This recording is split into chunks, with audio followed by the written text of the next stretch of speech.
Genesis chapter 21. The Lord kept his word and did for Sarah exactly what he had promised. She became pregnant, and she gave birth to a son for Abraham in his old age.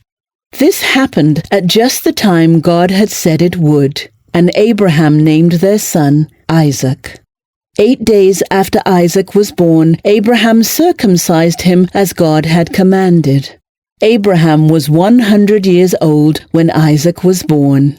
And Sarah declared, "God has brought me laughter. All who hear about this will laugh with me. Who would have said to Abraham that Sarah would nurse a baby? Yet I have given Abraham a son in his old age." When Isaac grew up and was about to be weaned, Abraham prepared a huge feast to celebrate the occasion. But Sarah saw Ishmael, the son of Abraham, and her Egyptian servant Hagar making fun of her son Isaac. So she turned to Abraham and demanded, "Get rid of that slave woman and her son. He is not going to share the inheritance with my son Isaac. I won't have it." This upset Abraham very much, because Ishmael was his son. But God told Abraham, "Do not be upset over the boy and your servant. Do whatever Sarah tells you, for Isaac is the son through whom your descendants will be counted.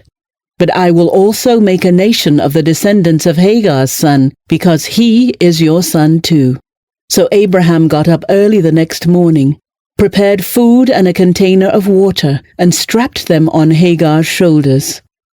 Then he sent her away with their son, and she wandered aimlessly in the wilderness of Beersheba.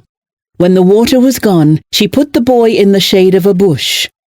Then she went and sat down by herself, about 100 yards away. "I don't want to watch the boy die," she said, as she burst into tears.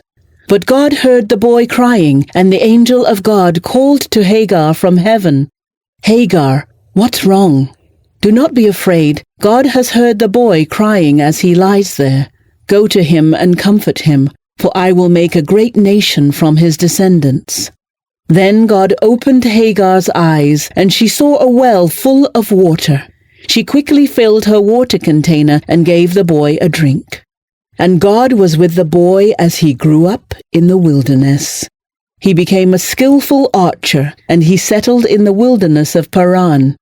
His mother arranged for him to marry a woman from the land of Egypt. About this time, Abimelech came with Pekol, his army commander, to visit Abraham. "God is obviously with you, helping you in everything you do," Abimelech said. "Swear to me in God's name that you will never deceive me, my children, or any of my descendants. I have been loyal to you, so now swear that you will be loyal to me and to this country where you are living as a foreigner." Abraham replied, "Yes, I swear to it."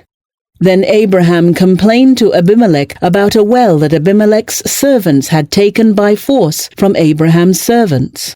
"This is the first I've heard of it," Abimelech answered. "I have no idea who is responsible. You have never complained about this before." Abraham then gave some of his sheep, goats, and cattle to Abimelech, and they made a treaty.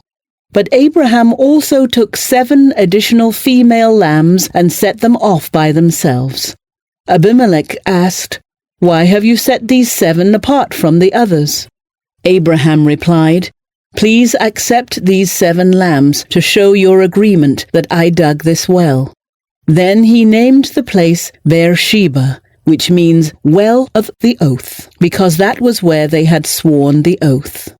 After making their covenant at Beersheba, Abimelech left with Pekol, the commander of his army, and they returned home to the land of the Philistines.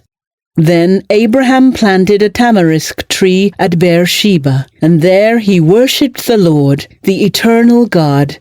And Abraham lived as a foreigner in Philistine country for a long time.